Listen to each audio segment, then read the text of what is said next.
Hi. Welcome to the greatest show on the internet. I'm Sean. And I'm And Sean. that's it. Lee's gone. It's just Sean and Sean. Lee's gone.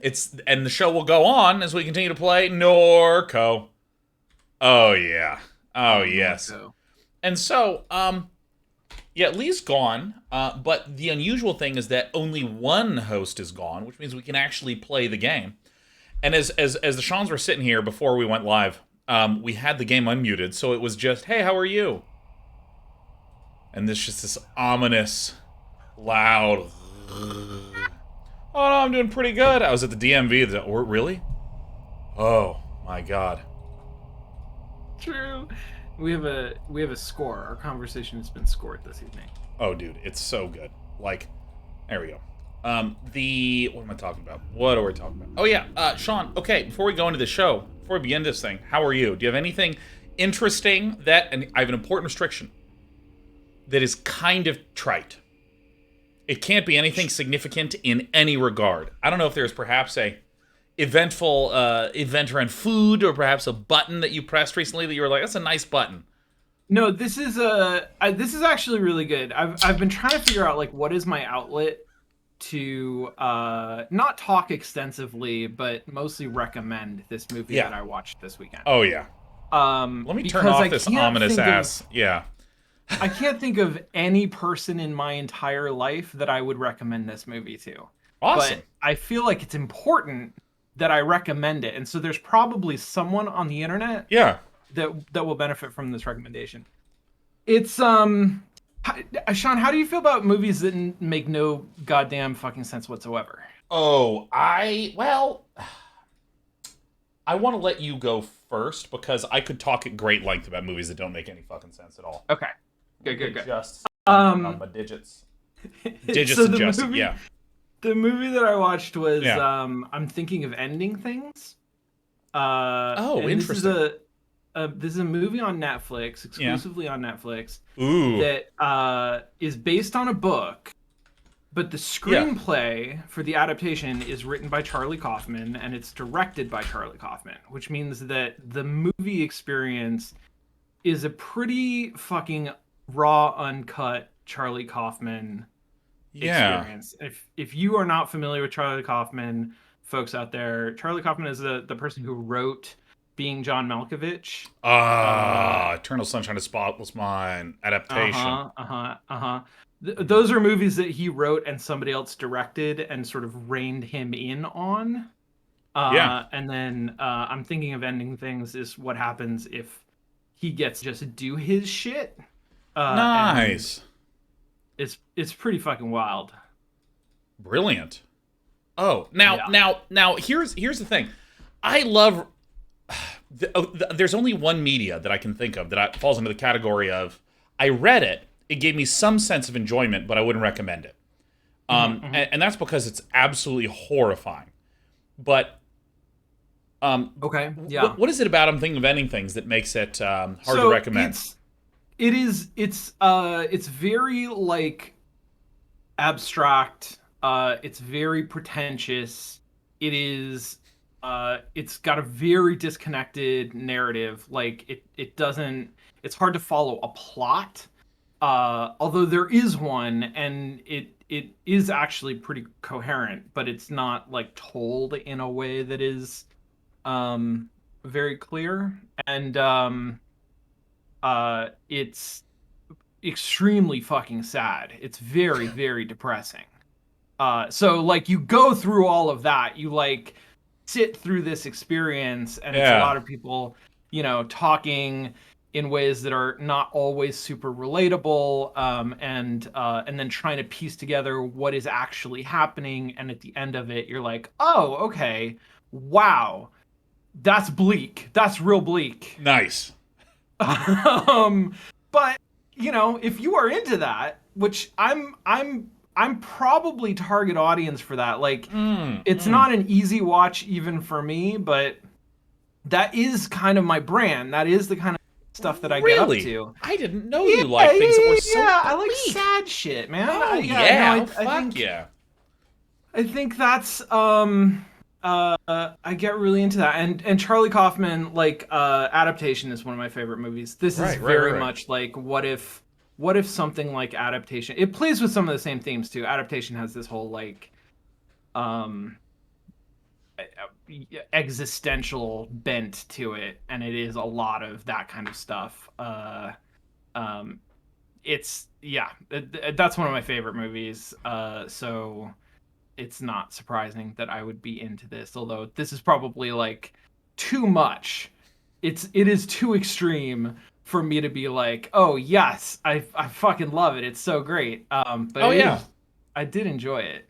yeah. No, and I think that like I know what you mean in this regard because like I have recently been on this horror bender, but not horror movies really because I don't like jump scares. I was talking about this before. I don't like jump scares. Sure. I like the aesthetic of discomfort and that existential mystery. I like Lovecraftian sort of horror elements and stuff. And so I feel like Junji Ito hits it like it. Junji Ito is literally the end. Anything that's I'm gonna read more of his stuff. Yeah. anything that's beyond Junji Ito is where we get into the realm of okay, I consumed it, but I don't know. So for me, that is a series by Garth Ennis called Crossed. That I think I may have told you about. Yeah, I think you did. He did Cross, right? For some reason, I always confuse Garth Ennis and Warren Ellis because they have a lot of the same letters and Yeah, they do. and I don't. their writing is nothing similar. But anyways, yeah. So Garth Ennis, who wrote The Boys, did Crossed, and it's basically a zombie apocalypse, except instead of it being zombies that bite you, it is a virus that causes you to lose all your limiters that stop you from doing awful things. So that's what the zombie apocalypse is people doing everything horrifying that you'd imagine to each other. It's and I read it, and I finished it, and I was like, Jesus. Yeah. I gotta unwind with some Junji Ito. So I would recommend Junji Ito works. That's like really good. I would really recommend that shit. That's some good stuff. Do you have like an entry point? Is there a good place to start with Junji Ito? I will give you options. Okay, I'll give you some options. Junji Ito is most famous for the short stories that he's written. So the first two short story anthologies that were translated into English are Smashed and Shivers. Shivers Me Timbers. Smashed and Shivers. Both of those are excellent. Cool. But I think that in terms of long form, like the big seminal work, I believe is Uzumaki. Which is the story of a town that becomes infected with some sort of malignant curse centered around the shape of a spiral. The spiral? Okay. Yeah. So I find that intriguing. I've seen sort of like, I've seen cells or panels like extracted from that, and it is very intriguing. Yeah. Oh yeah. Like I've even showed you frames of Uzumaki, and I got Uzumaki right up. Yeah. It's right over there. So if you are looking for a recommendation, I would probably put Uzumaki as the number one there. So there you have it. Cool. And I'm thinking of ending things. Ooh, let me tell you, I typically really like things that are very pulpy, like really pulpy. But if it goes deep enough into the bleakness, I start to like it again. Oh, okay. Oh yeah. Well, great, because I think that now we're gonna play Norco. I think that's play Norco. I think that's how we do it. And this will be light and fun. This is really great. Yeah, no, I mean, like I like the I think one of the reasons that I like this game so much is that the setting of it is kind of capturing everything that we have just been talking about. Yeah, it's true. And I'll do a little catch-up of where we are in a moment. Yeah. This music, though, oh my god. And give me 1 second, because I think my... I see. Alright, perfect. Sorry, I had a setting that was busted. I'm gonna turn this game down a little bit, because it is loud as hell. Okay, so, like, one of the reasons why I really like the setting in this game is you have the corporate oppression and an area that it's not that it's experiencing it in like a sudden change moment right now, Right. where it used to be opulent and now it's, really struggling. It's that it's the slow decay that has been ongoing for a long time.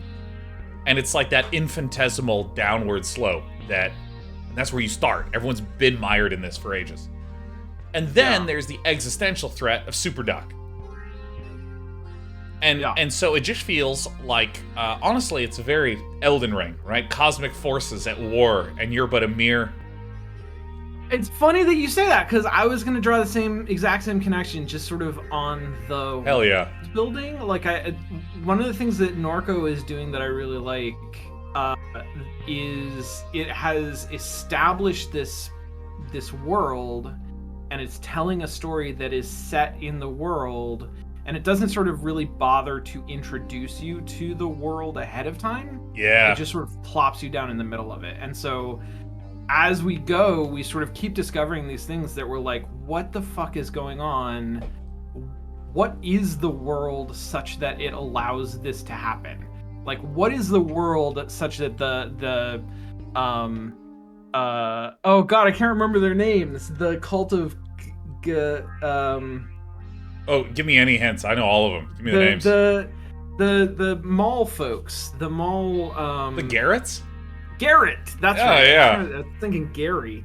Garretts, yeah. Like, what is a world in which the cult of Garretts could exist? Like, what are the conditions that have sort of brought that about? Or Super Duck, or like any of the fucking things that are happening in here. And there are other places, like in a Sam and Max game, it is similarly weird concepts get thrown at you, but there's no attempt to actually really tie them together. They're there because they're funny, right? And in this, there is very much a sense of like, all these things are actually linked, and it's just not explicit how they're linked. And so there's this sort of sense of discovery that, to me, feels a lot like Elden Ring or Dark Souls or something like that, where so good. Well, Elden Ring especially, like, yeah, all of this weird shit in this world is linked if you can sort of piece together how it's being done. And we ended on a great cliffhanger. Well, both a cliffhanger and like a big moment of change as we head into the next act, which is that the story again is told as a mixture between Kay, who is exploring why is her mother dead and gone, and what's the mystery around Catherine? And then also transition to Catherine in the past. We spent a lot of last episode in the past as Catherine trying to make entry into this mall, solve a variety of adventure-style puzzles, in order to break in and get a particular package that Super Duck wanted. And so we did that, and now we are back in the present, where we were trying to follow up on this mystery, and we found a secret hidden compartment in our home. At which point, Millions... Oh, that's right. Yep, Millions, the recommissioned security robot, attacked us. And now, we've got this fucking guy. We've got LeBlanc. This is my office where the magic happens. Pretty cool, huh? So he is dedicated to helping us because he, in some way, feels as though he owes Catherine, and he helped stop Millions from killing us. This was getting to be too much. That's right. Figures, after Catherine died, she'd leave a big mess. Oh, we can still record these conversations. Do we still have the recorder? Oh, fascinating. I mean, that's a bug. Just keep your head on straight, all right? It's not visible. Yeah, you're right. I see. We're gonna find Blake. See, I can get it to... Yeah. Keep your head on straight. We're gonna find Blake. Then you can skip town again and forget this place for good. Hell, if there's room in the truck, I might come along. I trusted Million. Like I said, I never trusted her. Not for a minute. Figure she was just a set of eyes for Tommy St. Clair. If you recall, back in the, or in this timeline, we discover that the daughter of Thomas St. Clair, who was trying to develop a technology to go mine moon rocks, to go mine space resources, shot herself in the fucking head. So. That's right. She did do that at a party. I don't know if I would ever be able to have a office right next to a toilet, but I'd make it work. I would actually stream from the toilet. Yeah, that sounds about right. Toilet's right there if you need to wash off. I can't imagine ever saying that sentence, though. Place next door complains they can see me when I'm on the pot. Told them to look the other way. Ain't like I'm making you watch. But I think they like my hole otherwise. Keeps us connected. Lots more I could say about this hole. Hell, I could stand here and talk to you about all day. Alright. We have a face paint kit. Anything else? Map. That's where I keep track of the dead bodies I found. You can find a lot of the dead bodies if you go looking. Kind of like a treasure hunt. Jesus. Hell yeah. So there's Apple Street. Stop touching that unless you want to see me clown up. Chinese food in bottles. Lots of bottles everywhere. Big bottles. I assume these are bullets, but I like the idea that they are cigarettes set on end. So that way he can just, like, grab a smoke. I thought they were, like, pill bottles. Actually, that's probably what they are. Makes more sense. These are either bullets or they're cigarettes. Nothing else. Sorry. Alright. What is going on here? A man wearing battle armor emblazoned with a red cross crouches over the turtle on the sidewalk. A name tag that reads Garrett is fixed on the man's armor. Alright, Sean, you're gonna be the Garretts. I was just... Who the fuck are you? Man, I know this looks weird. I got separated from my, co-workers, and then I saw this turtle, so I stopped to take a look. Well, oh, yeah, that's me, sorry. Why are you outside my place of business, dressed like a pervert? Pervert? I'm dressed like a knight. How am I dressed like a pervert? Look, I can go. Alright, why are you here? For work, I guess. What kind of work? Spiritual work. Kind of like yoga. Or, no, more like, outer space stuff. Rockets. We're into self-improvement. Like weightlifting, stuff like that. Rockets. Alright, sounds cool as shit. Sounds like a cult. Sounds cool as shit, like a cult. What are you... Alright, Sean, what are we doing? God, do the third one, yeah. You got it. This game is really funny. Like, yeah, legitimately is funny. It's like a cult, but cooler. It's like you join and you immediately have friends and a dad who wants to hang out with you. That's dark. Nice. That is pretty dark. Sometimes he does. Once we get to Mars, he said he's going to hang out with us. Where do you get this costume? I do want to know about the costume. Yeah. Not a costume. Why does everyone keep calling it a costume? I am a soldier of Christ. Okay, soldier, but who do you fight? Scum, mainly. Scum? Pokehead hipsters and punks who hang out downtown, call us Nazis.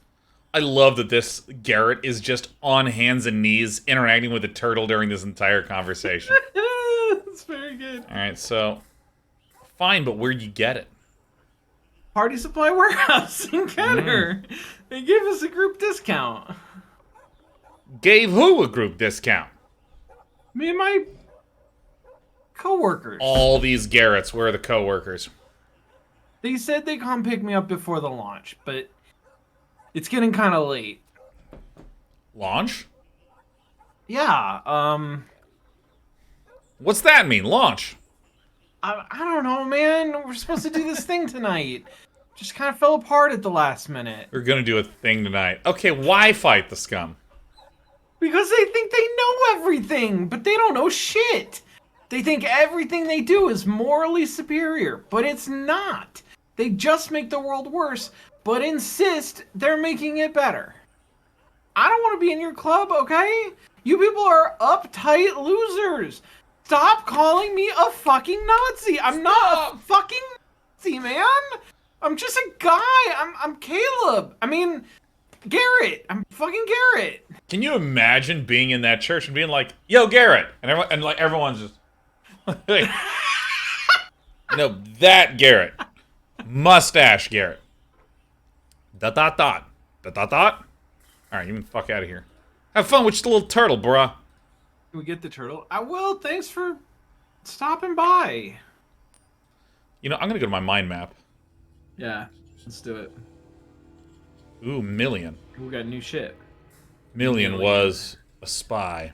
LeBlanc believes that Million was a spy for Thomas St. Clair, planted in your home to keep tabs on your mom. Million. Gross. Garrett. The Garretts are wandering around Norco. There are a young man wandering around Norco wearing plastic battle armor and name tags that say Garrett.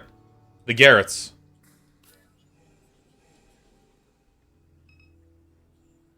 Alright, so... that's our phone. First I was like, oh my god, there's this large exclamation mark in the corner. So, I'm gonna go home, because I'm real curious. Yeah, way I found you, I came right in here through the front door. It took me a minute to figure out where all the noise was coming from, till I climbed up in the attic. They had a little ladder that went down through the attic into a closet like a damn haunted house. She got down there, seen the robot has its claws around your neck, so I did what I did. I kicked you out of the way. Probably kicked you pretty hard, come to think of it. Robot's face was all opened up. She had, shit, I don't even know what it was. A big glowing tumor floating in her head. She tried closing up her face to protect it, but I already had my 9 drawn. Oh, there's a duck brain in there. Right? Because Super Duck is an organic internet. Popped her a few good times before she could snap her face shut. She whined a little bit and she fell over. It wasn't easy getting you back up that ladder, but I managed. Let's go check and make sure the robot's still there. Maybe have a look around that room. So do you think Super Duck wants to kill us, or just wants the thing that's in the basement and doesn't care about us either way? I don't know. A doorway previously hidden by the boxes. Alright.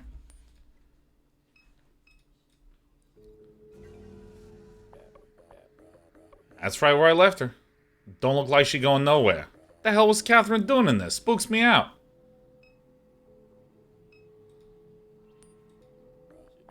Don't even look, Kay.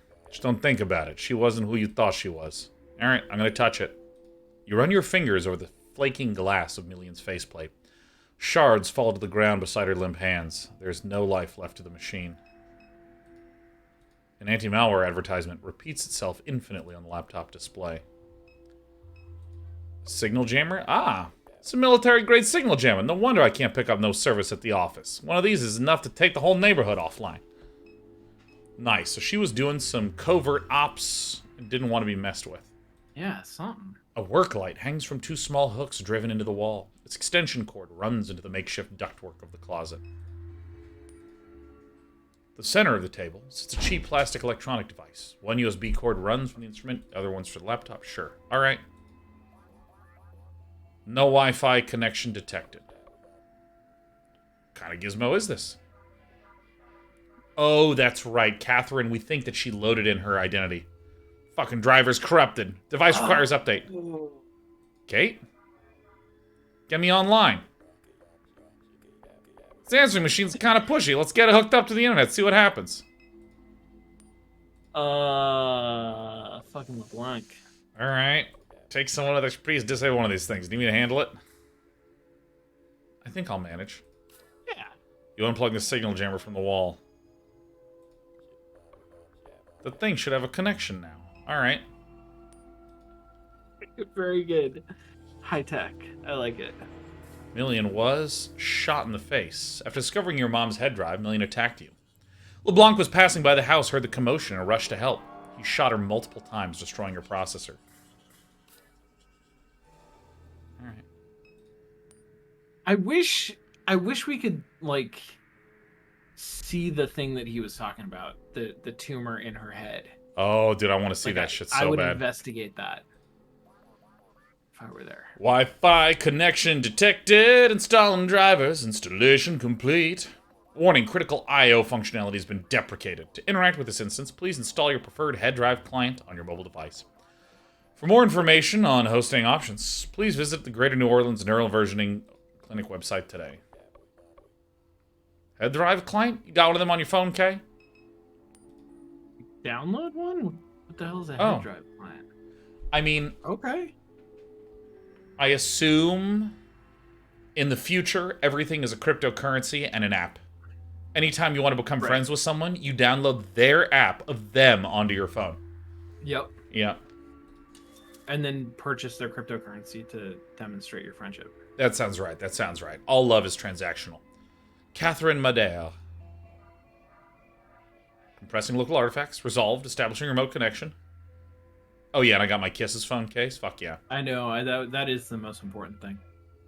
Okay. Enumerated items. Okay, I'm speaking to my daughter. Now, that's so fucking weird. The idea that your mother could be dead, but you have a version of her memories in there.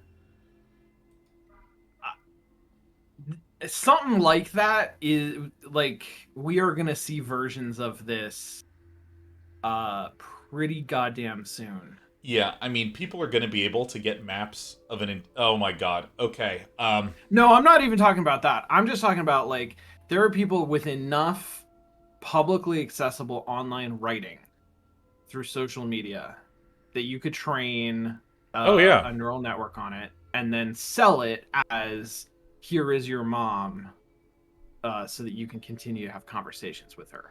Well, that's dark. You know, I even spoke to a group that scans your video footage and then creates a dub in another language that sounds like you. Jesus Christ. And they showed me a sample from my videos, and it was pretty fucking good. And I was just like, whoa. So, are you familiar with Acevedo, this short story? Mm-mm. All right. Acevedo. This is... Where is this? All right. Oh my god. I literally, at some point, I might even just, like, read this out loud. But basically, it is... this is written as a Wikipedia article, but it's a short fiction piece. I fucking love that. It's written about a gentleman named Miguel Acevedo who got a full scan of his brain because he wanted to be able to get loaded up as a digital human. And it is horrifying because basically it's the most freely available brain that's out there. So people spin him up to do labor, to do research, to see, like, all sorts of fucked up shit. But again, this is written as a Wikipedia article, so it just alludes to shit constantly. Yep. And at the end, it talks about, like, how at any given point in time, there's a few million Acevedos being spun up. And it has, like, advice for how to, like, I mean, it's really good. Yeah, if you like some dark shit. Yeah, no, that sounds like... Yeah, I'm going to paste it in the chat. That sounds really good. That sounds really good. Yeah. All right, yes. Do you want to be Catherine for us, Sean? I'll be Catherine in the present tense. Catherine, sure. Yeah. Or when did it pass you? ... Y'all fuck with me because I'm drunk. Base enumeration module. Conflict detected. Can you attack K? Attack K, you talking about million? What is million? What are you talking about, Kate? How the hell are we even having this conversation? You pull the phone from LeBlanc. What are you?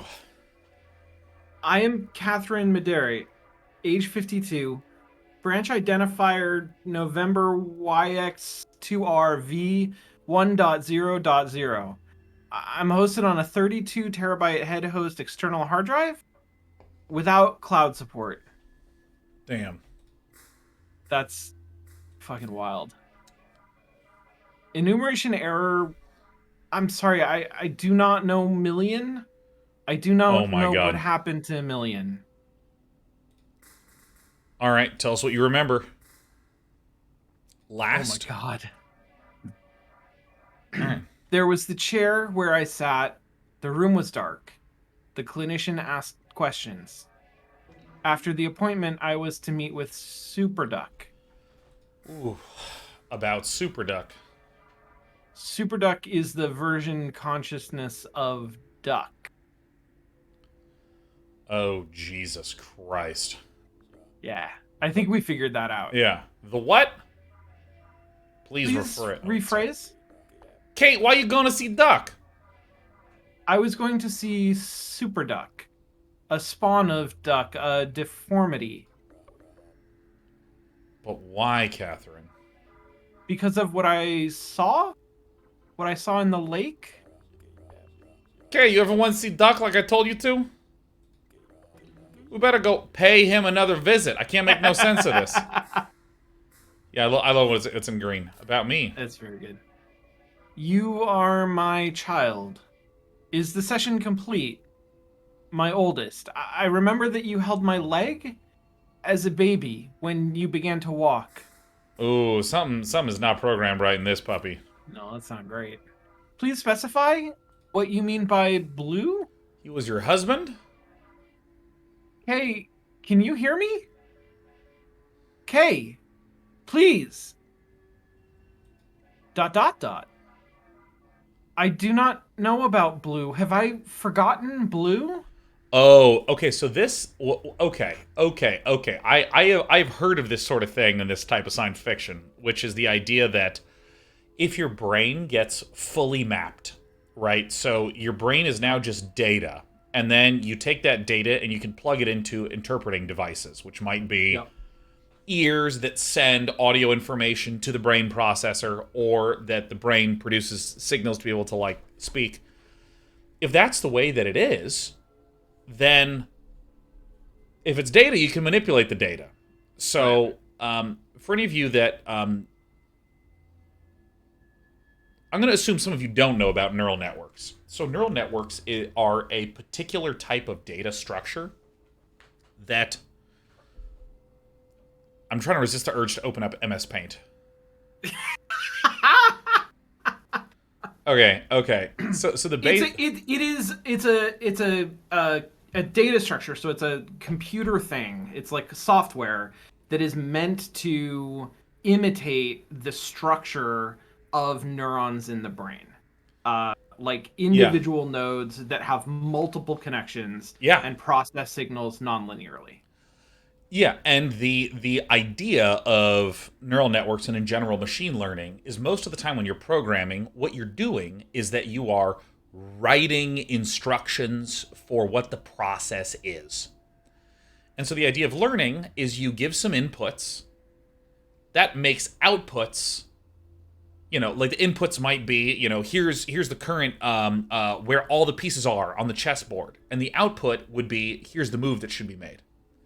And in between is the brain, and based upon how good or bad the outputs are, it just slowly adjusts the brain. So the idea is that instead of it being an algorithm that might have a few thousand steps sequentially computing and adjusting what the output is, again, I, the programmer, write these steps for what the output should be.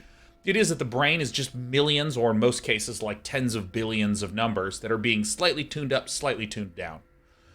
And what makes this really interesting, relevant to this, is that it's just a shitload of numbers, slightly being tuned up, slightly being tuned down. All you know is that the inputs tend to make outputs that succeed, but you have no idea what's going on inside the brain. Because that's the Right. whole point. The whole point is that I didn't even need to know what was going on inside of it. But it's not like, oh, it created these 4,000 instructions. That's not how machine learning works. It's just billions of numbers that are being added and multiplied and added and multiplied and added and multiplied until there's an output that's pretty good. So, this means that if there's a brain, typically when people think about the way that hacking might work, is, hey, I penetrated and I now see all these 4,000 instructions. I'm going to change some of them. But that assumes that you can read the 4,000 Mm. instructions and process them. In a brain where there's tens of billions of numbers, there is currently no way to parse it. Like, not even remotely close. And Mm. so, coming back to fiction, so the idea is that if you have a full set of data of someone's brain, that doesn't mean that you can edit or modify the brain reasonably at all. Or intentional, like it's hard to do it intentionally. You can't go in and say like, Yeah. ah, yes, I see what this line of code is doing. I'm going to change it to do something else. Yeah. Straight up. So Uh, in yeah, that's in this fascinating. in this, I think that this is alluding to this kind of thing where it appears there's been someone messing with this Catherine storage thing, like the Catherine brain, the Catherine version, and then K, can you hear me, Mm-hmm. please? K dot dot dot. I do not know about Blue. Have I forgotten Blue? Like it is written as two different characters, which is like it's super Mm-hmm. cool to see this. Mm-hmm. The house was dark and I couldn't make out the shape. Was this blue? About Blake. I remember many things about Blake. I remember that he cried. He didn't want me to die. He asked me not to die. Did I die? I want to talk about something else. We need to find Blake. What happened? Dear, to my son? Blake's missing. Blake is missing? He's lost? His face is a shadow.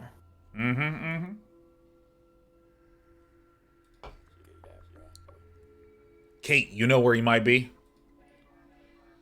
Blake is missing. This phone broken or something? Dude. What are you? His answering machine mentioned Duck. Let's run by Dimes and have a word with him. Maybe he knows what's going on with all this nonsense. Wait, Duck was the guy. Yeah, Duck was the guy who lent us his computer. Wait, I think that you are remembering things that I've yet to remember. Yeah, we went to Dimes and we met Duck.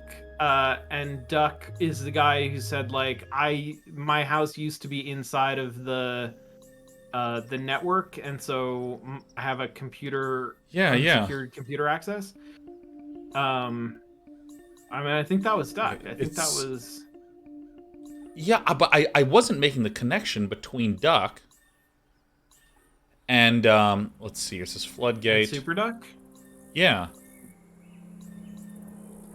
So wait a minute, where's our map? We want to go to... Because the connection, I think Catherine made the connection, or we made the connection with Catherine. I don't know that Kay has any sense of any of that, right? Wait, yeah. Oh, no, that's... No. I do remember it now, because Duck had his brain versioned. Right. And that versioned brain turned into Super Duck. That's yes. right. Yeah, no. I'm remembering now. Sean, now, because this is a show where I care about the opinions of all hosts, is there a specific Garrett you wish to speak to first? I mean, the one on the right seems more approachable, because he's not wearing a full plate mask. Yes. So I'd go with that. Alright. And I realized that I had to turn quite a ways down. And this track is really good, so I'm gonna crank that shit up. Two teenagers wearing cheap costumes block the door. Each wears a name tag that reads Garrett. This must be them coworkers that little nerd was talking about outside of my place of business. LeBlanc regards the teens. Happy Halloween, kids. You look like a couple of soda cans. Get off my lawn, bitch. So y'all work with that little dude outside my place of business? We work only for ourselves. We don't answer to anyone. We're dissident Garretts. I'm recording that shit. Yeah, all right, whatever. Where the hell's Duck? Where the hell's Duck?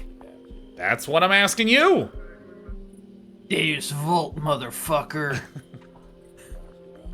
Excuse me, boy? Getting a little fresh? Think I might have to whoop your ass. Seriously? Pull out a gun. Let's kill the degenerate. I don't know, dude. I mean, I could if I wanted to. I just...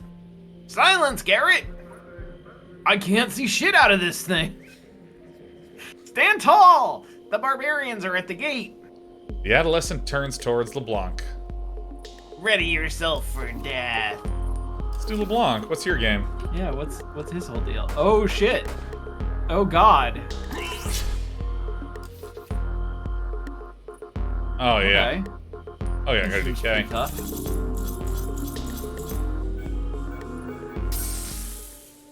40 damage. Oh, fuck this shit. Just what in the hell was that about? Let's go check on Duck. I'm worried now. Uh-oh. Oh, Duck. Hey, Duck. Clay, you around, bro? Old man ain't left his house in years. Hell, and little kids do with him. Going to the library. Oh, hell, bro. Duck, hey! Duck slouches in his office chair. LeBlanc shakes the man's shoulder and snaps his fingers before his face. He's breathing. Wake up, Pops. Wake up. Duck's eyes slowly widen. Brett, He attempts to smile.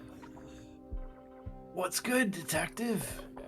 You don't look so hot, Clay. We gotta get you some help over here. Just taking a nap is all. Them little creeps still out front. We took care of them. Duck turns to you. How about you, Kay? You ever get your mother's stuff back from the refinery? Fuck yeah, we did. Yeah, we did. What'd you find? Forged discount card that unlocked a secret room in the middle of the house. Bruh, Catherine James Bond all of a sudden? Why are you so surprised, Brett? That sounds like Catherine and me. That's who she was. From the outside, she was just normal, mundane. You wouldn't think nothing of her. But that was a disguise, a costume she wore. She was clever, always hiding something. The hell's going on? What is going on? The two little ones got separated from the rest of the pack. They had the whole gang in here earlier, asking me all kinds of questions I didn't know the answers to. All because of that thing right there.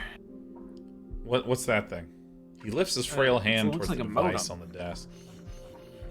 Biggest mistake of my life. How they managed to find it is beyond me. Thought I'd lost it years ago. Figures they'd come back to find me. So, What is that device? the piece of trash head drive I was telling you about earlier has my brain sitting on it.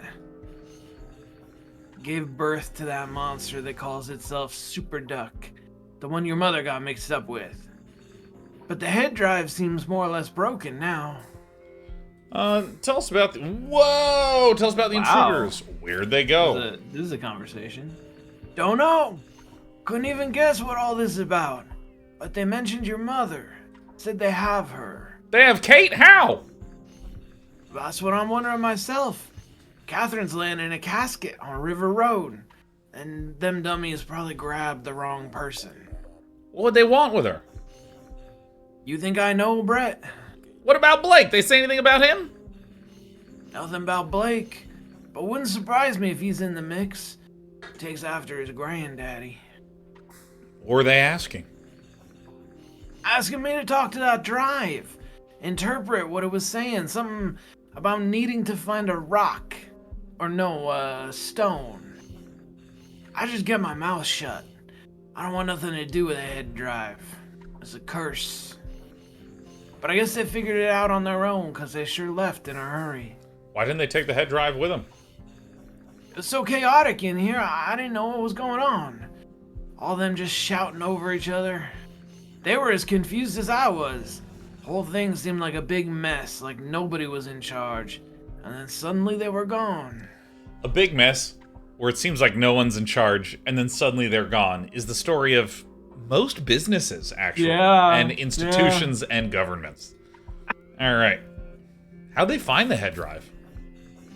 Like I said, I don't have the slightest clue. Figured that monster ran afoul of these people, stole something from them. Maybe they did a little research, found a head drive, started it all. Maybe they thought if they did that, they could find whatever it is they're looking for. Dude, I mean, this is so fascinating. This is really good. How'd they know the head drive was yours? That part's easy. Got my name on the thing. That's enough about the intruders. We'll get you help. No, don't bother with me. Little nap's all I need. No way in hell. I'm calling... You ain't calling nobody, Brett. Cool it. You think this is bad the way I am right here? This is the way it's been for years. I just love when we first met him, he's like, yeah, I'm just sitting in the dark. Why would I not sit in the dark? Why turn the lights on? Like, I don't need the lights on for nothing. You getting bent out of shape about it. I've been sitting in this house hardly able to walk. No more good days. You want to help me? Come drop by time to time, alright? I will, Clay. I really will. Good. That's all I'm asking. Okay. Oh, shit. Garrett's? What's the background image here? Is that ominous? It's like somebody in a swamp of death, staring I don't know, out actually. into nothingness. Oh, I think this is where we discover who the client was. Super Duck, of course. Super Duck Is a viral fork. Super Duck is a viral fork of Duck's consciousness created by the same neural version and clinic that your mom visited before her death. The head drive that once hosted the version somehow escaped Duck's possession and spread like a network virus. It eventually manifested itself physically into what Duck describes as a monster, Super Duck. So Super Duck contracted my mom. Your mom was conducting research for the monster known as Super Duck shortly before her death. Super Duck. Alright, and the Garretts. The Garretts may have Blake and Mom. You found a note at Duck's house that suggests the Garretts may have captured, kidnapped Blake. I think there was a note in the other room that we didn't look at. Ooh, yeah, nice. Duck also overheard them mentioning they have your mom. The Garretts found Duck's head drive. They managed to find the original head drive that spawned the monster called Super Duck. Duck believes Super Duck stole something from them, and they want it back. They brought the head drive to Duck in order to force him to communicate with it. He refused. The Garretts are in a state of disarray. Oh yeah, because Kenner John is such a tool. Duck says that Garrett's left his house in a state of disarray and confusion. There was a breakdown in leadership. They left in a hurry, however, which may suggest that they found what they're looking for. The Garretts. Alright, so let me... Yeah, we should take that, yeah. Alright, so it's just like the gizmo Kate had. And everyone started getting these things. Nobody wanted to tell their boy Brett. You think it'll hook up to your phone, Kate, same as the other one? I mean, the answer is almost certainly yes. Yeah, I think, yeah.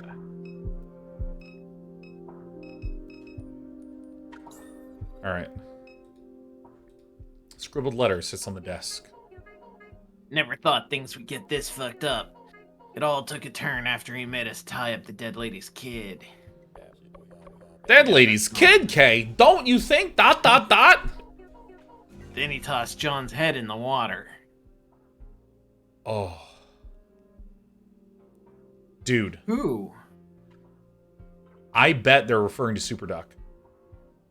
I bet. Oh, you think the Garretts are working for Super Duck now? I actually think Kenner John went crazy thinking that all this stuff that was happening from Super Duck was some sort of divine experience. And Kenner John then spread the Kenner John Apocryphon to all the Garretts, and that gave Super Duck a little army. Because Super Duck is trying to operate in what are generally considered some unreliable to society type fashions. You know, like he's using cryptocurrency, he's working with cults, and then I bet you Super Duck is now about to just take that rocket ship and go to space all by himself.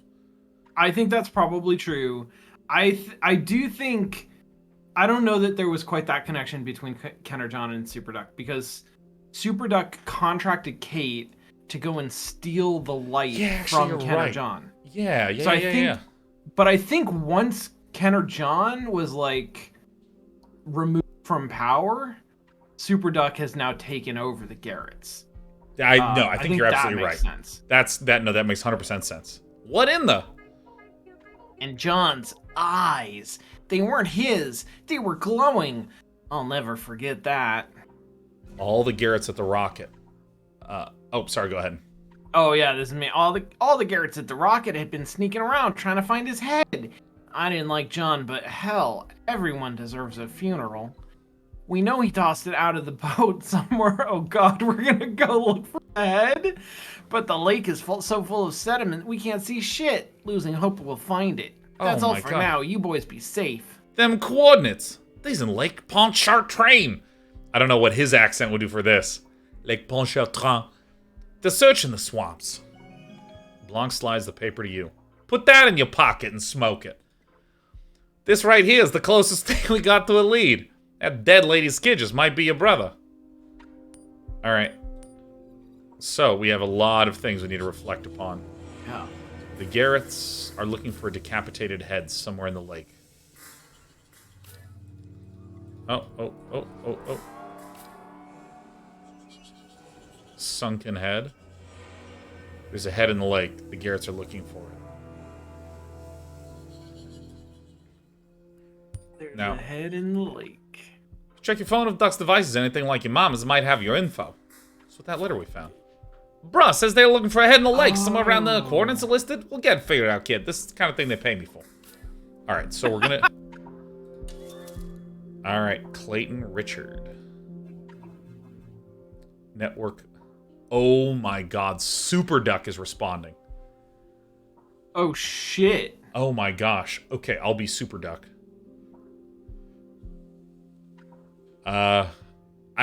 Sean, what kind of voice does Super Duck have?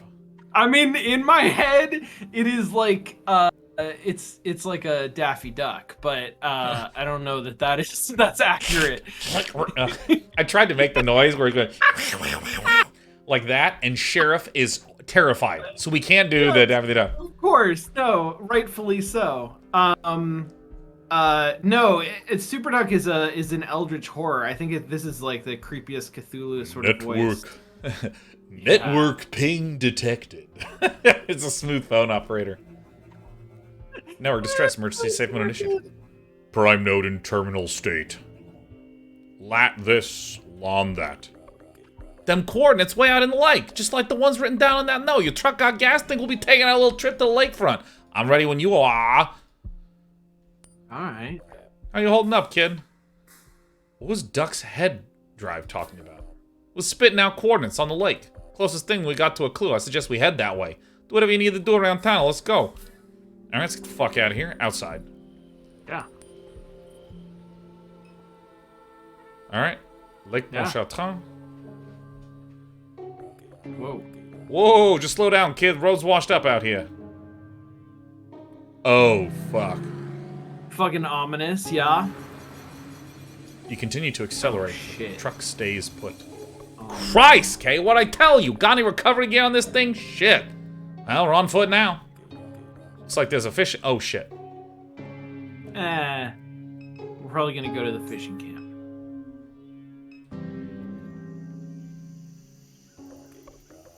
Hey, I know just where we're at. That's Peachy Doohan's fishing camp. Me and my daddy more or less lived out here for a time. Old man Peachy hated my ass. And that's the Interstate 10 overpass over there. There's a map on the bulletin board.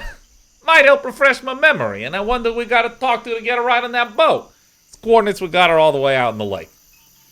Alright, I think we have one more match. Dude. Fisherman. The man fishes from the dock. It's so weird that this is the Interstate 10. Because, like, we live by this. Oh my god. Like, I'm like 10 minutes from this fucking thing. Yep. And an overpass runs above a dredged channel from east to west. Evening. Is that your boat?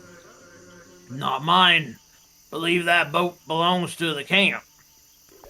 So they got a key inside one of them units.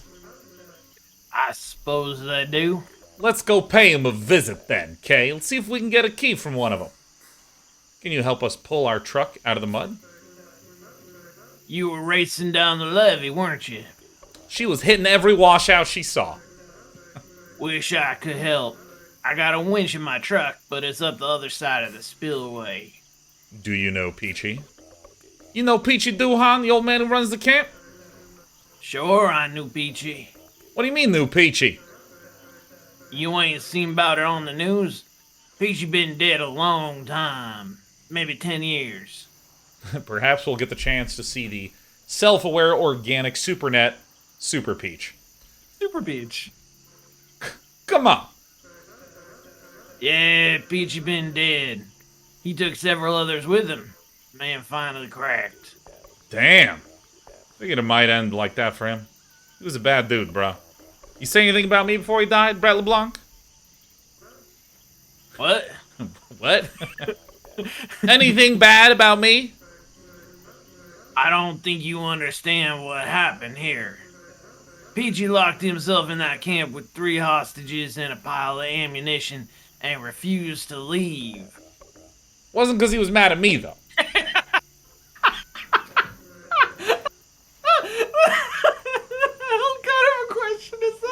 Forget it. So, who runs the camp now?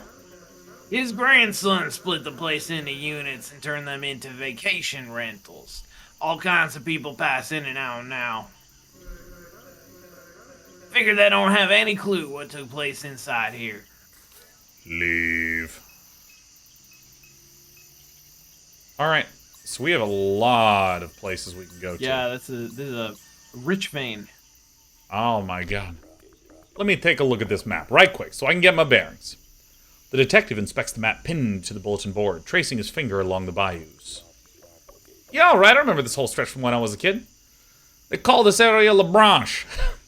Used to be an old fishing village up until a hurricane knocked it out of the lake. Peach's Camp was the only building left standing. That's where we're at now. I assume this is Trepagnier, but I like Trepagnier's pond is just across the way. They named it after a plantation man from back in the old days. They got the interstate canal. The government dug that to build the Interstate 10, so they let a whole lot of salt water into the swamp in the process. Killed off a lot of trees. That's how we ended up with the ghost bayous. Them just some old bayous without any trees left standing. The banks eroded without no roots to hold them in place, so you can't hardly see where you're steering your boat before you run it aground. Weren't just the government's fault, though. Long time ago, they used to log these swamps for timber, left scars all over the place. Like the logging wheel. Reason it looks like a wheel is because they'd park it, a big pull boat right there in the center.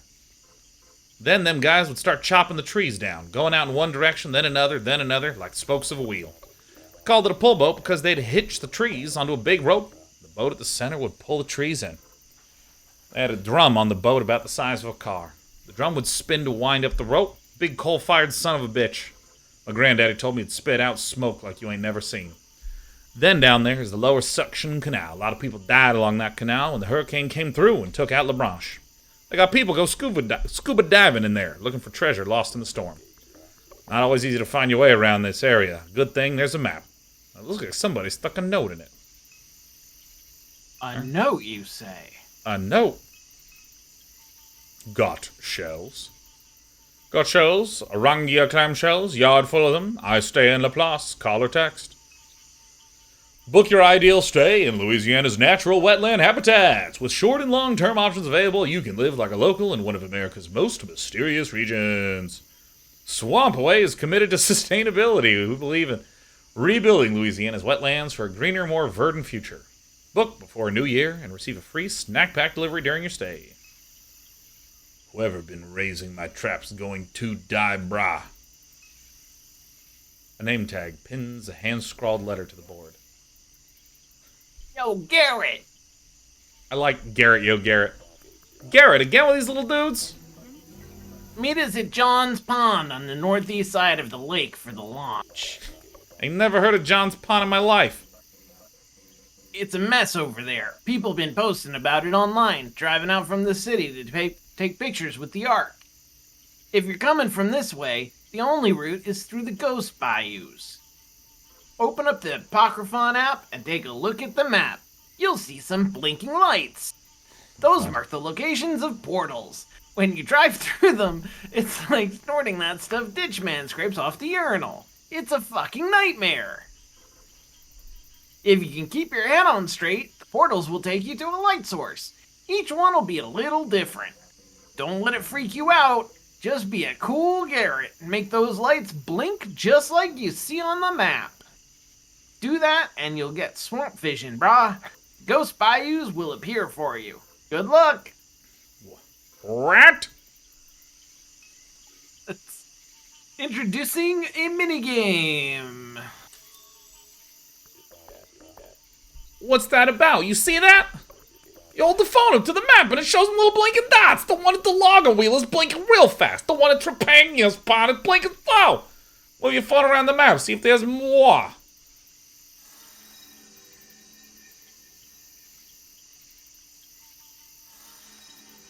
Ooh, intermittent blinking. Assume that's Kenner John's pond. So I assume we go from here up to here. And then go to there. Is what I assume. Alright, we gotta do this one. The Garretts are meeting at John's Pond. A letter on the fishing camp bulletin board instructs Garretts passing through to meet at John's Pond on the northeast side of the lake for the launch. So we're looking for keys. I feel like I should knock. Boat. Yeah, go ahead and knock. What kind of knock is that, Kay? You're not gonna get nobody's attention knocking like that. You gotta get wacky with it. Knock fast. Open up! We gotta use the boat right quick. No! Please go away! Just keep knocking, Kay. We gotta get a key to that boat, man. One of these units better open the damn door. It's an emergency. Open up! No! Very sexy little eyebrow. No. There's a head in the lake and shit. Don't care! Open up or I'm kicking this door in. You probably can't! Just try it, dipshit. You asked for it, the Iron Foot. Don't stub your toe, little man. Back up, Kay. Still got it. Oh, fuck. The door was open, you fucking idiot! Alright. Alright. Listen, you're being a little aggressive. Bringing this kind of energy to the swamp goes against what this place is all about. Yeah, swamps are about peace and shit. Bruh, I know I don't seem like it, but I know what you mean. We used to do some serious hanging out with this camp when I was a kid. My friend Nutty threw Mr. Peachy's goat off the roof while we was wrestling. No, that's not... No, I mean, you're disrupting the harmony of the swamp. By kicking our f***ing door in, you dipshits! Alright, I'm taking the keys. Oh, damn. You are not taking that key! We're gonna watch the sunset later. Yeah, babe. He promised. That's right, babe. Did you turn off the music? Maybe I did. Damn, bro, look what they did with Mr. Peachy's place. This room is me and Nutty lit on fire during the Angels game. Alright, what are we doing here? Shit, you know, I'm asking myself the same question, but here's what I think. I think them little dudes named Garrett kidnapped your brother. I think they came out to the lake looking for something. Maybe it was the head. They mentioned in the note when they left the duck's place. Maybe it was the coordinates of the distress signal. The one that the duck's gizmo was spitting out. I ain't got the whole picture piece together yet. Now we got another note, the one they left on the bulletin board. They mentioned John's Pond, where the hell that is. That help any? Alright, do you make any sense of the map on the bulletin board? The one hanging on the bulletin board? Yeah. When you held your phone up to it, it showed blinking dots. No two dots blink the same. I don't know what to make of it. Did you pass your phone over here the whole thing? And there was a letter pinned to the map. Might be worth a read.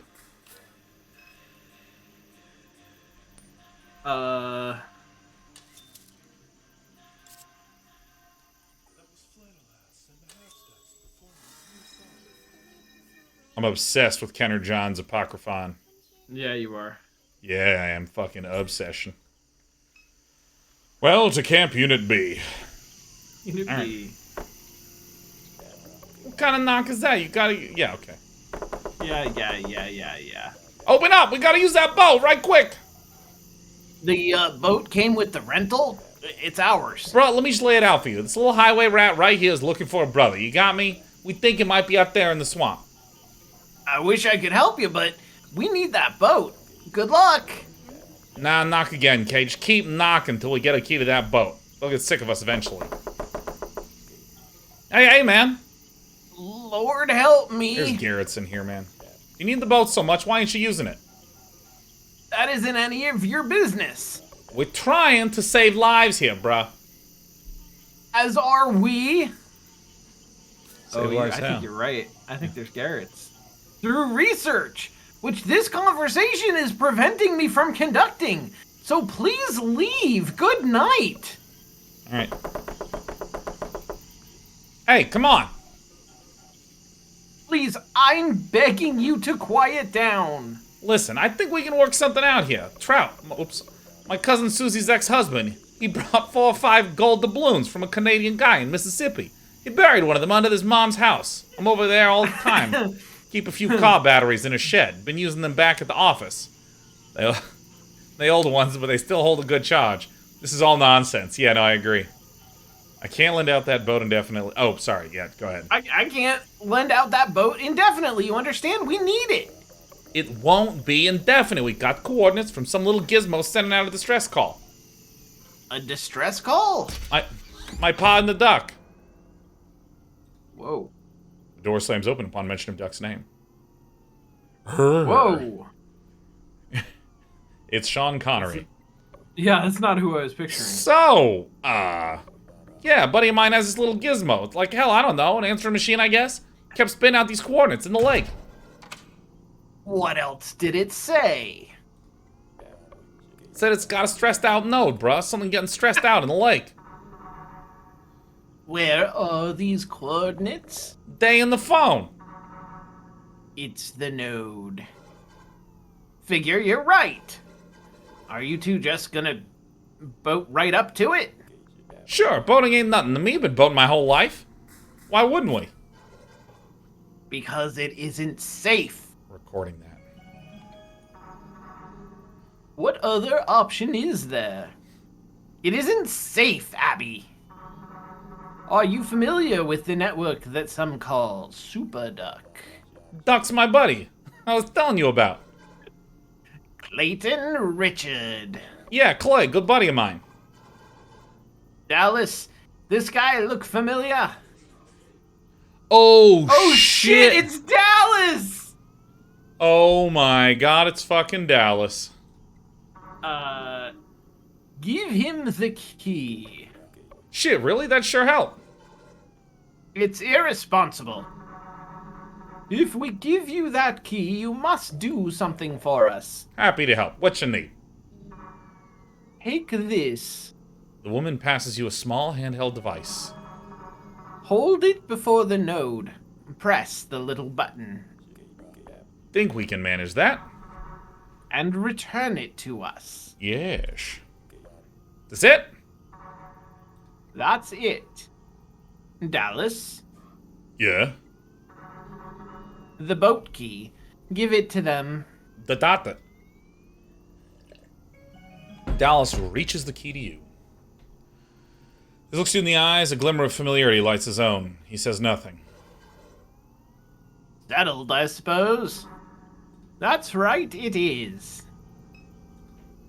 Images cycle across the screen. Cypress trees, marsh grass, piers, and other details from locations scattered around the lake. A man in a trench coat and elaborate bolo tie stares down. I'm talking to Dallas. What's up? What's your role in this?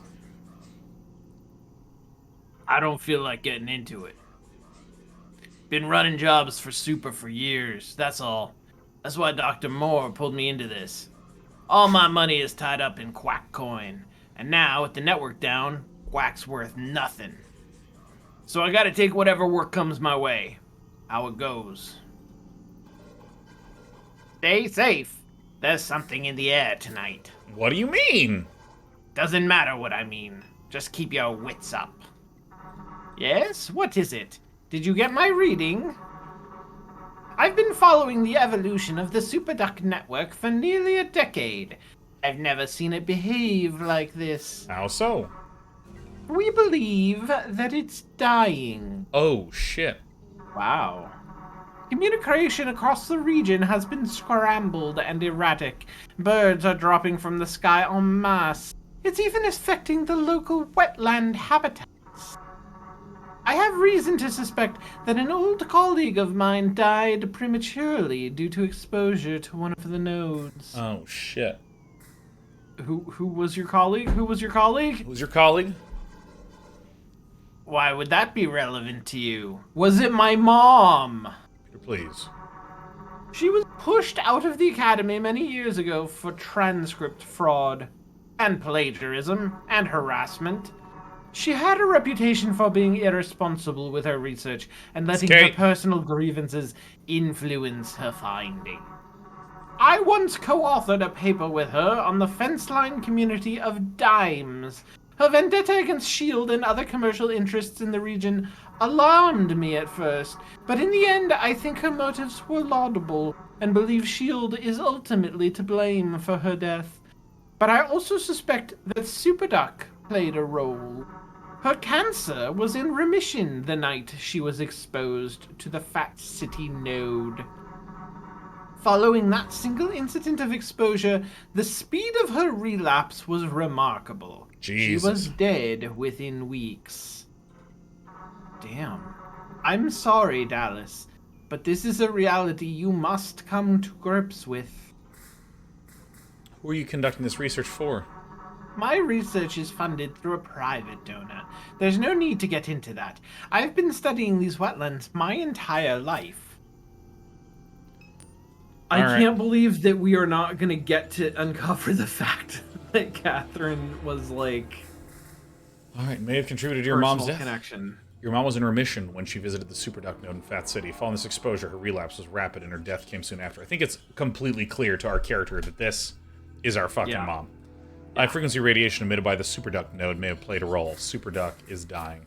A group of researchers at the fishing camp in La Branche have evidence to suggest that some event has led to the rapid decay of the superduct network.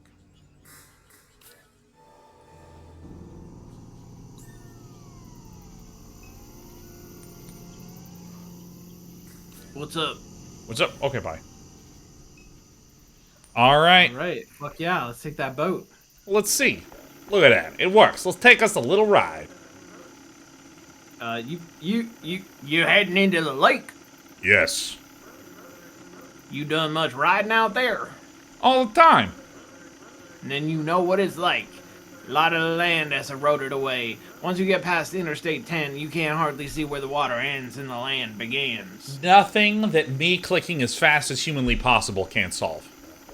There You talking go. about the ghost bayous? That's right. Man turns his attention to you. You see what I'm saying? Yeah. Yeah. Yeah, because That's we were right. saying is the land's frozen, so I'm in water. Once you pass beneath the interstate bridge out there, it's hard to tell the eroded land where the dead trees fell from the open water. I bet Snake will need to press the action button. You may run your prop over submerged cypress trees. Might even get yourself stuck. Then how do we get through? Them strange boys with the name tags they've been coming around lately, they seem to get through the ghost bayous just fine. We gotta go turn on all the lights, I guess. Time to counter John Apocryphon. They're always looking at that map. Oh, sorry, wrong person. I don't give a shit. Maybe they know something we don't. And one more thing, if you got sonar on your phone, keep it handy. All kinds of stuff is hidden in that lake. Don't be shy about jumping in the water. You see some weird things down there, but it's just a trick of the light.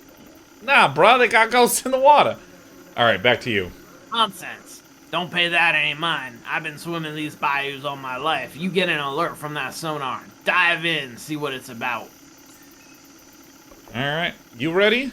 Let's go.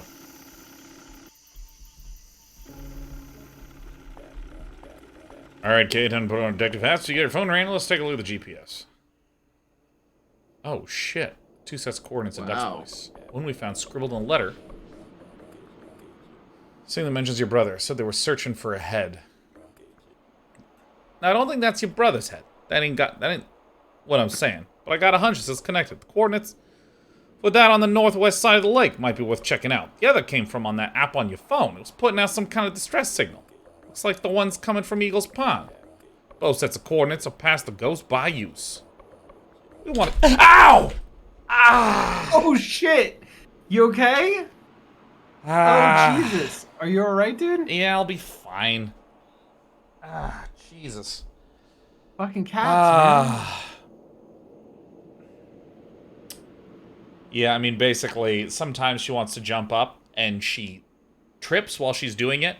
So she just puts both claws out and goes right into my stomach today. All right, get out of here. All right, yeah, no, you can't just lie down and think you're allowed up here.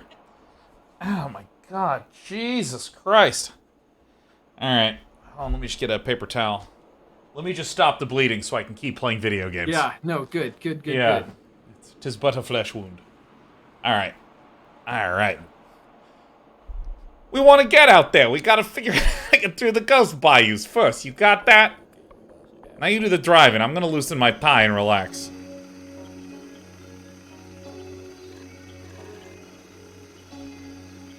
So dive. Oh, do we have sonar? Oh. What the f... This is fucking Oregon Trail.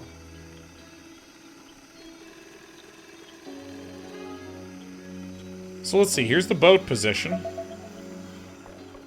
It's sonar's going on. Figure you got something down there in the lake? Why don't you dive in and find out? Okay. But be ready. Man on the pier said it's wrong. They got a ghost down there. Partner of mine dove in the water trying to drive a piling when he was building this camp. Said he saw his dead granddaddy swimming around dressed up like a race car driver. Said his chin was on fire, 4 feet underwater with flames coming out of his chin. You believe that? Like a fire goatee. Tried to swim after that and got stuck down a hole and ended up at a pizza restaurant 20 miles away. Glad it's my off hours. I'd hate to see something like that with the kind of hangover I got.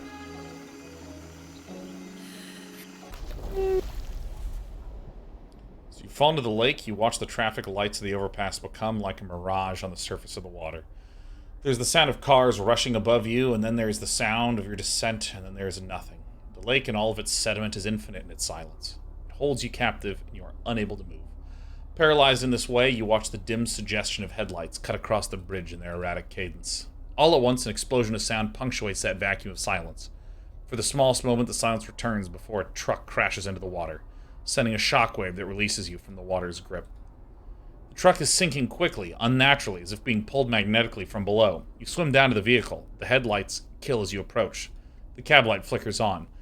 Oh, what the fuck? Blake sits in the passenger seat with a familiar look of distress. The driver's seat is empty. He sees you and begins to bang on the window. The cab fills quickly, cutting the lights. Holy shit. You pull open the door and swim into the cab. As the pressure equalizes, you feel around desperately, your lungs screaming. The cab light awakens again to reveal an empty vehicle. Blake is nowhere. The light pulses slowly, regularly, rhythmically. Shit. Which light is this? I don't have a good sense of the overall geography. Is this... Yeah, is this so... the one in the middle? So... The one in the middle was steady, wasn't it? Yeah, let me... Just... So, in the map, there was a rapid one that was up here. Yep. There's a solid one here. There's a solid one here. And then we're here. And the Ghost Bayou... No, the bottom right one was a slow blink. This was a slow blink? Yeah.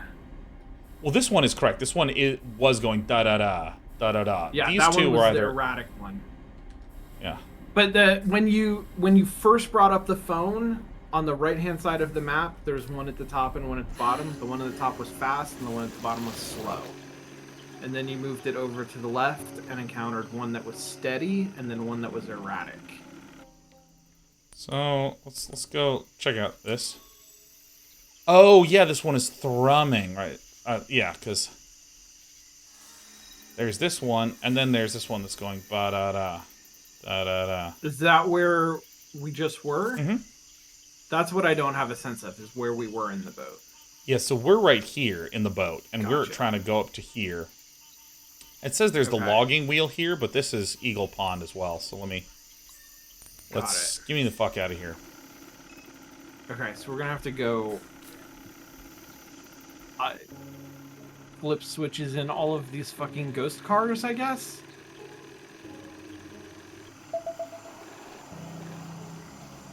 So...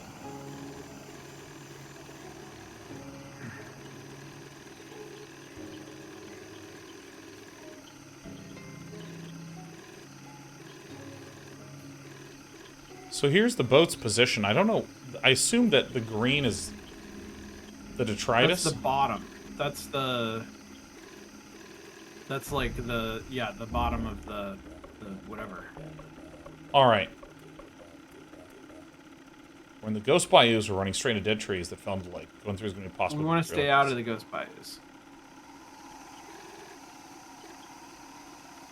Oh. We want to go right over to the wheel.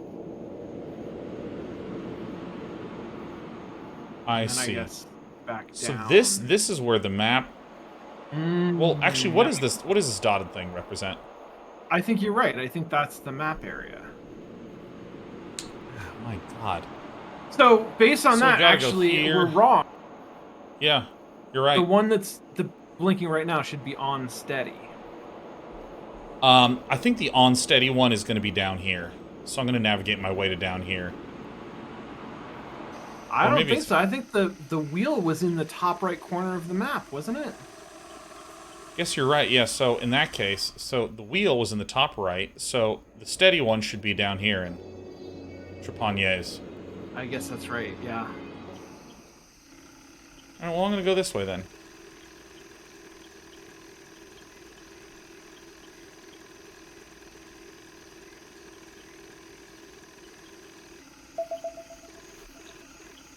Beep, beep, beep, beep, beep. Alright. You plunge into the logging canal and immediately find yourself tangled in the branches of a felled tree. You struggle to free your arm. No luck. As you pull, the tree pulls back until, at last, its force proves the stronger and begins to drag you through flotsam and foam. It's impossible to see beyond the suspended sediment in the water. In a sudden, violent moment, a force pulls the tree into the night air, and you along with it. As you hug the trunk of the tree, you see before you a massive machine spitting smoke into the sky. The machine sits atop a barge. Mounted to the barge is a large drum that spins slowly and powerfully, winding the rope that grips the tree on which you float. You look to either side and see crews of workmen balancing upon pierogies, axing wedges into the base of the cypress tree along the canal. Some pole the felled trees to the edge of the canal, while others paddle from danger as the towering trees crash into the water. You rest your arm from the cypress and climb onto the barge. A foreman stands upon the platform and regards you with a scowl as the barge begins to sink into the water. He points to the firebox at his side. Madere, don't slow down now. You look down at the pile of coal and the shovel beside the firebox, both now submerged as the boat sinks further. The shovel floats towards you as the water reaches the roof of the pull boat. The sinking boat settles upon the silt bottom, and you find yourself floating beside the firebox while holding the shovel. The light of the firebox continues to glow even in the depths of the water. The light is solid, unchanging. I'm gonna just do the shovel coal here. The light pulses slowly, regularly, rhythmically. The light blinks twice quickly and pauses for a moment before blinking again. Oh, I can configure them. Yeah. We're trying to get it to match. Oh, and it turned green, helpfully.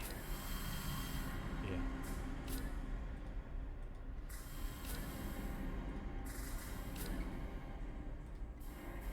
Alright, so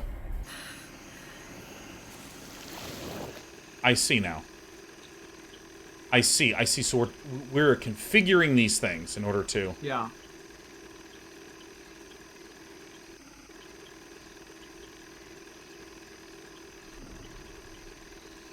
Boom. Now, I don't remember what this one's supposed to be, because now I actually understand what the map is.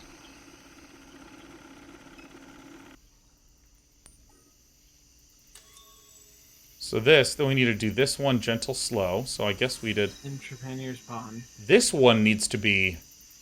Solid. I think that's the one that we're looking at, and then yeah. Over on the left is the erratic. Got it.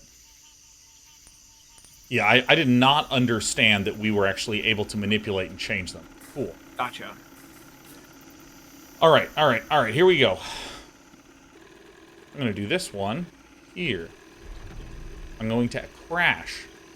Yeah, crash. I mean, it's a tight little squeeze. Alright, here we go. But pretty forgiving, it seems like. You crash through the shallow depths of the lake as the swamp spins around you. You try desperately to regain a sense of direction, thrashing further from the water's surface. You sink deeper into the bayou in this way until at last you emerge on the other side of the water, where you find a near-perfect mirror of the world you left behind.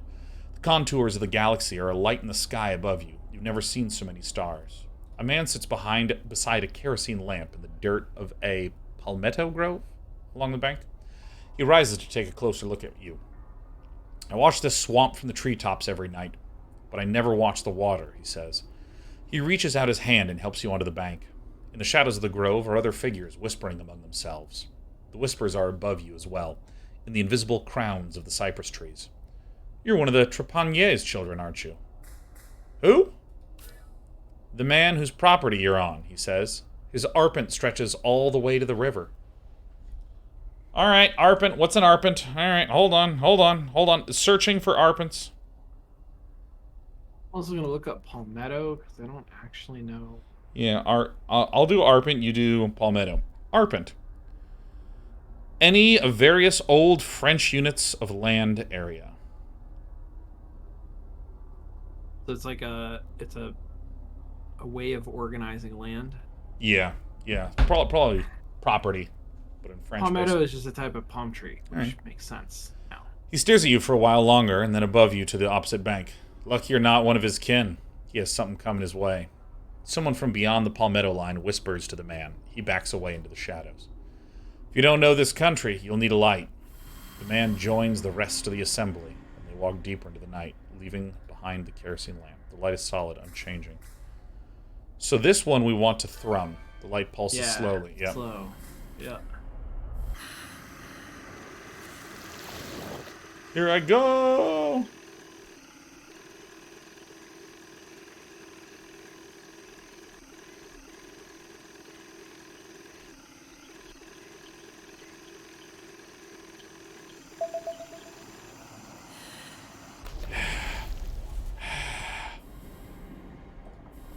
Yeah.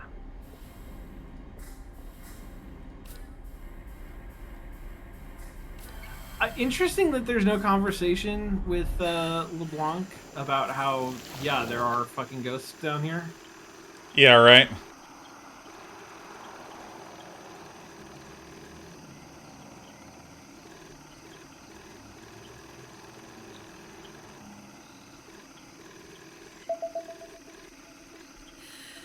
Nice. You dive into the wreckage of an old fishing village. Wooden pilings are shadows against the dim light of the evening. The pilings are driven deep into the silt where planks and bottles, and crab traps and stray pieces of tarp have coagulated into something whole. This is basically my house in Stardew Valley. Swim towards the trash. You swim to the lake bottom and float beside this accretion of debris.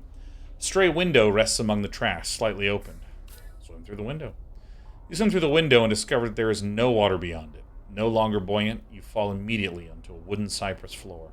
You scan the area. You're in a cluttered living room, clean and well kept. The picture frames along the walls shake. The foundation of the home rocks. You look outside the window from which you entered. Rather than the depths of the lake, you see a torrent of wind and rain ripping across the open sky. Lightning cracks punctuate those furious sounds, and in the small crevice of silence, there are screams. There is a door to your right that leads to onto the balcony of the home. Yeah, go to the balcony. The world outside is a maelstrom. Water laps at the balcony, threatening its foundation. You watch as willow trees floating along the banks of the bayou leave the earth entirely, sucked into an insatiable purple sky.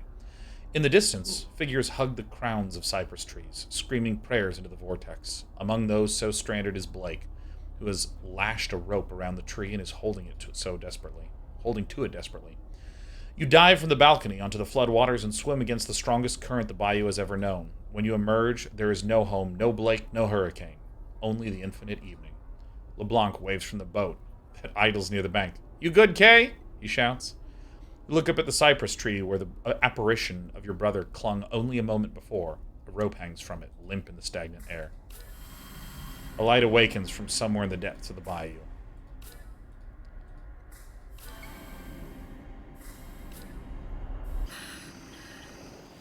It, man.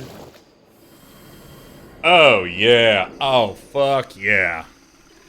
You know there's a speed run where they just barrel right through this shit, man.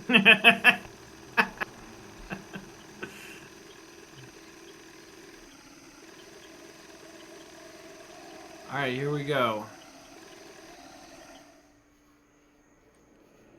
Oh, I'm going here. Yeah. I love that. I mean, it's really simple. It just takes you up here, and then, like, Yep. I mean, it's just in the order. Yep. Ooh, And that it music. looks really complex, but it's not. Yeah, there's, like, lots of straight lines carved through here. Yeah. Dude, and I gotta say, there's... Before I go dive down here... Yeah. Ooh, nice sound change. I will say, I feel like it's so easy to want to overcomplicate things.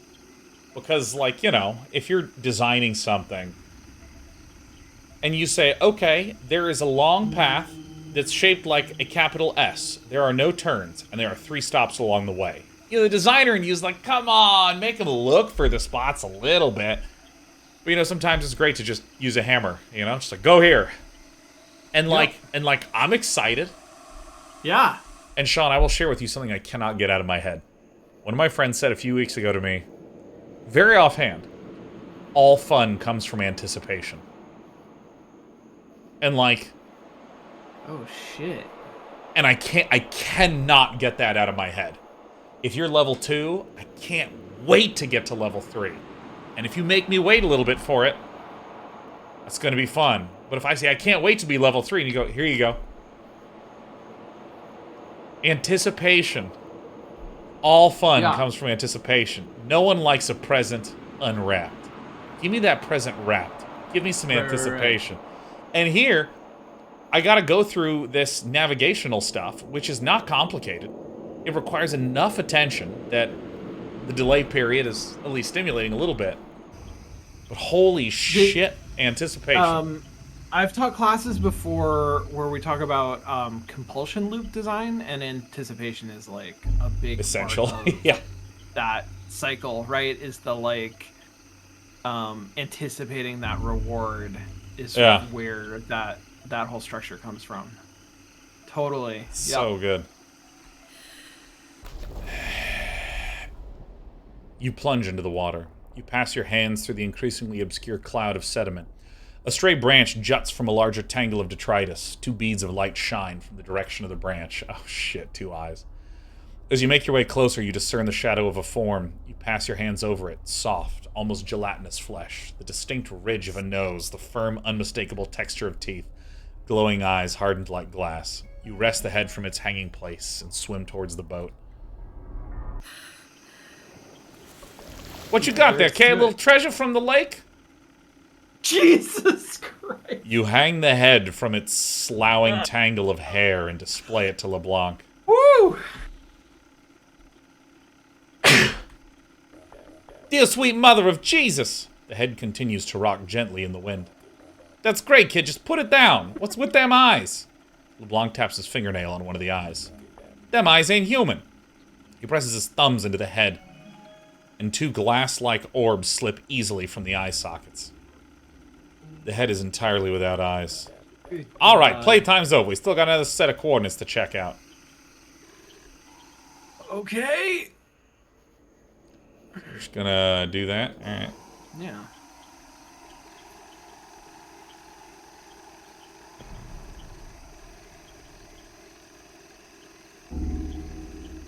Oh, yeah.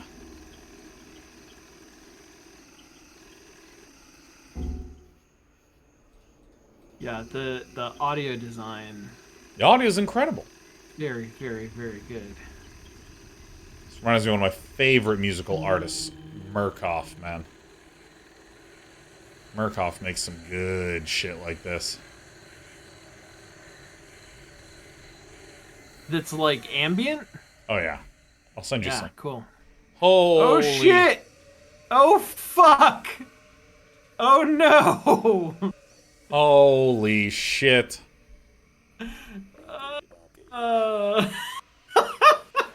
Project 2501. God's name am I looking at here?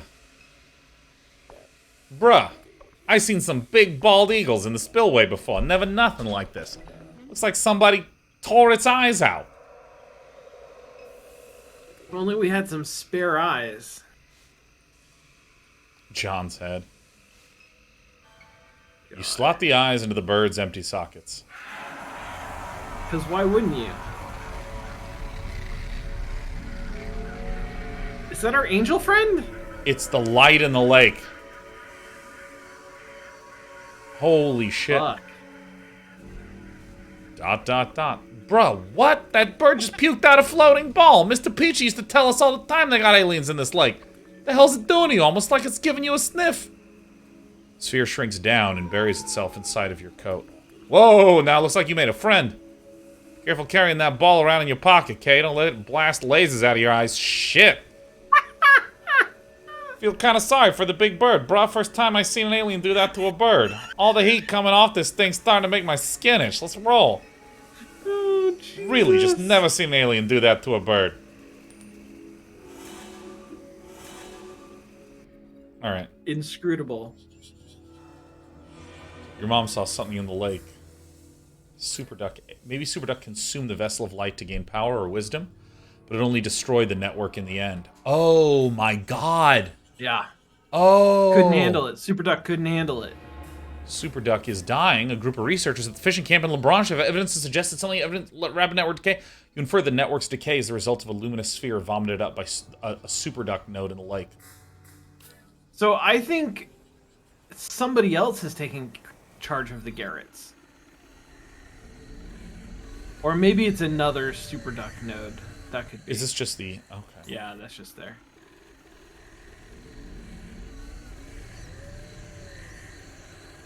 Is it worth looking at the duck blinds that are up here?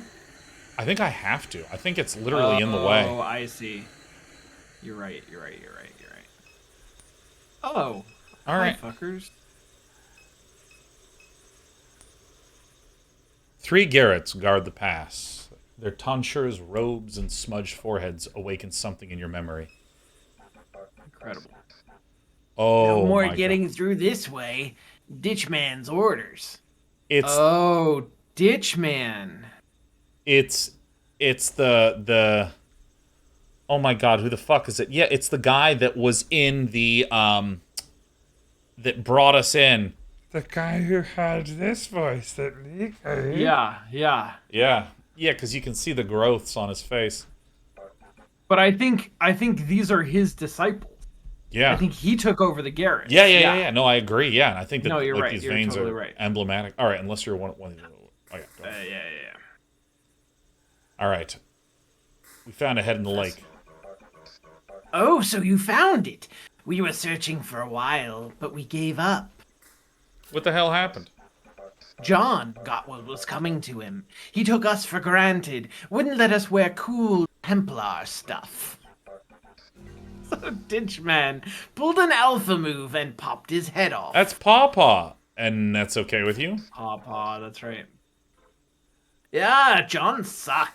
Everybody thought so. The messenger? That's right. The big round thing with the juice in it. Oh, you talking about the juice ball? Bro, we got the juice ball right here. Okay, show him the ball. Show him the little dude, the juice ball. We got a juice ball? Ditch man. Yeah, Ditchman, our new daddy. We're looking for my brother. Cool. You know a guy named Blake? Little loser guy, clothes don't fit right? ... Dead lady's kid? Oh, yeah, Jesus Lady's kid. He's over at the Ark, all tied up like a pig. He's alive. Yeah, Ditchman's taking good care of him. He's fine. You hearing this, Kay? We gotta get through. They're holding you. They're holding you. Yeah. Huh? Right about that. What's that thing? A playset? Yes, it's my little playset. What's it do? Whatever I wanted to. Say, how I get one of them name tags? I like them things. It's too late. We're out. Just feel like we got pretty similar styles. I'm a little more of a bad detective type, you know? Like I got street smarts. You're a little more like a freak, like you wear a chain wallet. But I feel like we'd be in the same band on the road together. We'd get off the tour bus and people would be like, who's the guy and his little freaky friend? I don't know. I've already been around you 5 minutes. That seems like enough. No, we should do stuff like this more often, bro. Hang out like this. I'm leaving the planet tonight. When you get back then, y'all my kind of people. Amazing. Alright. We wait the bearer of the messenger. Ditchman prophesies that she will pass through this very bayou with the messenger hidden in her pocket. Oh, that's the juice ball. Yeah. Got it. We will radio him after she leaves so that he may prepare her throne. Okay, got this big marble that shrunk down and hid inside her pocket. You talking about something like that? Yes. Okay, show him the ball. Show him the ball in your pocket. Show him the ball you found in the bird's mouth. It's in your pocket. Where do you see this thing? Show him, okay? Show him. Oh, Jesus. That's it. Is that it? Its light is nourishing and divine. I can see the crystalline texture of everything that surrounds me. The wisdom that was planted in the furrows of the Maker's garden arrests every fiber of my flesh in a tense ecstasy from which I desire no release. Same. I'm going to bust. Flood me with another kiss, I'm begging you. I'm on the edge. Just one more time, please, God. Now I want all of you to know that if one of these pixelated characters comes in this broadcast, that we had no knowledge of it before clicking on this button. It's true. Oh, yes! Yes! Oh.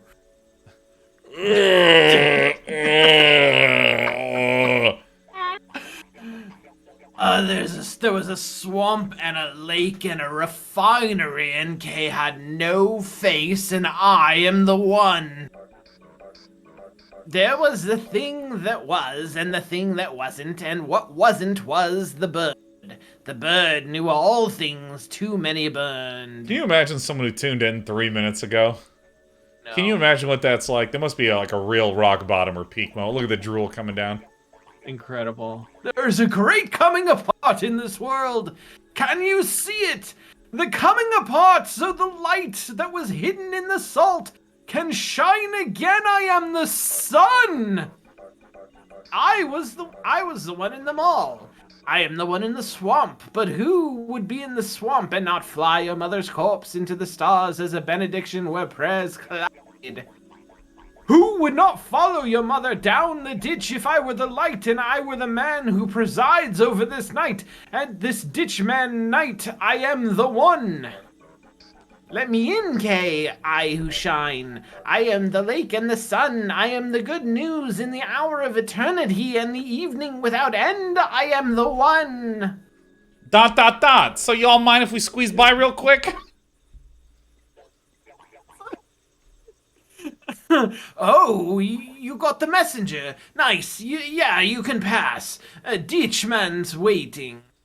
Hey, Rhett. Yeah? Yeah. Radio to base. Let them know the messenger's on its way. Come in, ground control. This is Duck Blinds. Ground control, come in. Garrett? Why is no one answering over there? Dun dun dun dun. Probably just prepping for launch. You two are free to take your boat through this. As soon as we get someone from base on the radio, we'll let them know you're coming. All right.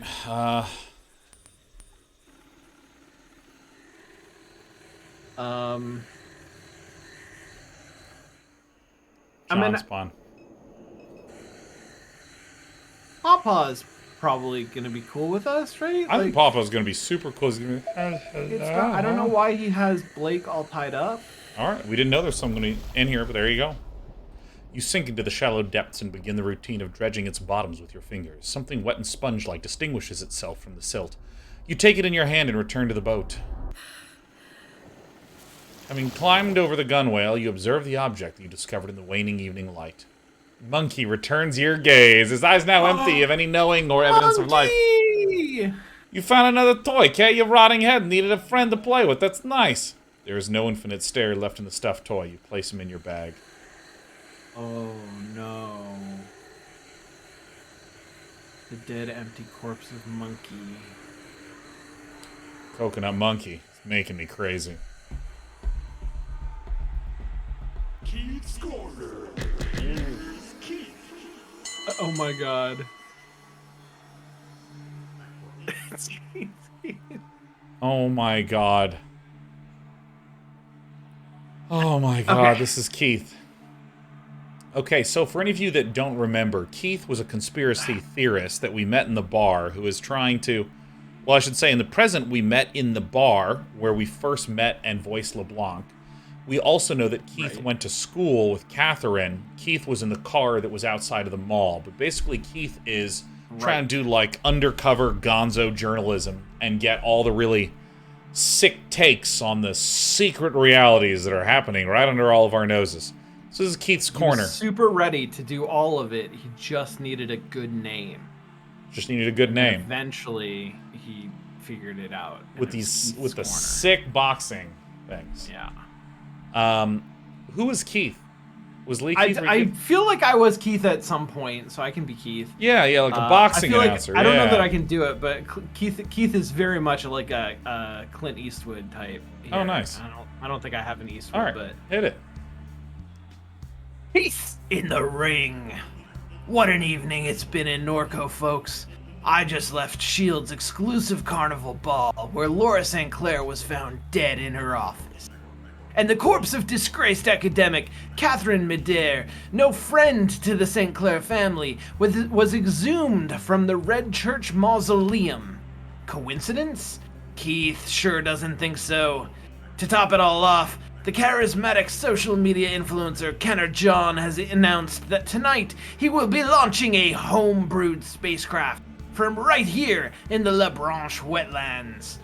John and his disciples were able to erect this engineering behemoth to incomplete secrecy despite sitting squarely in the flight path of Armstrong International Airport. Does it end there? Not quite.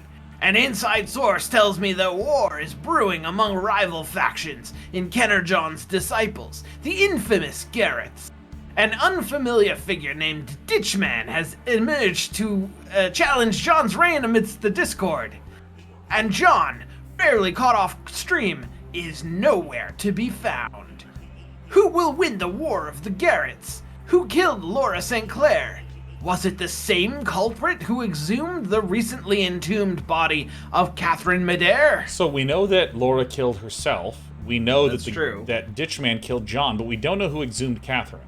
yeah, I don't. That's. But didn't Duck say that the Garretts had claimed that? The Garretts said that they had Maybe. Catherine. Where is Kenner John? Will he manage to get his junker off the ground?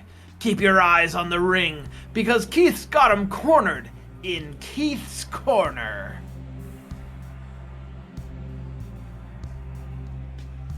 Holy shit. All right, what's in my mind map? There's a lot of people who aren't Garretts. I think. Oh, your mom was investigating reports of construction in the lake before she died. You determined that the unpermitted construction in question was related to a spacecraft deep in the wetlands that surrounded Lake Pontchartrain. Sunken head. The head that you discovered in the lake belonged to a man named John, once the leader of the Garretts. He was beheaded by Ditchman. The man in the ditch is Garrett's new daddy. The man in the ditch beheaded Kenner John to secure his place as the leader of the Garretts and take control of the Ark. The man in the ditch. Something in the lake? Yeah.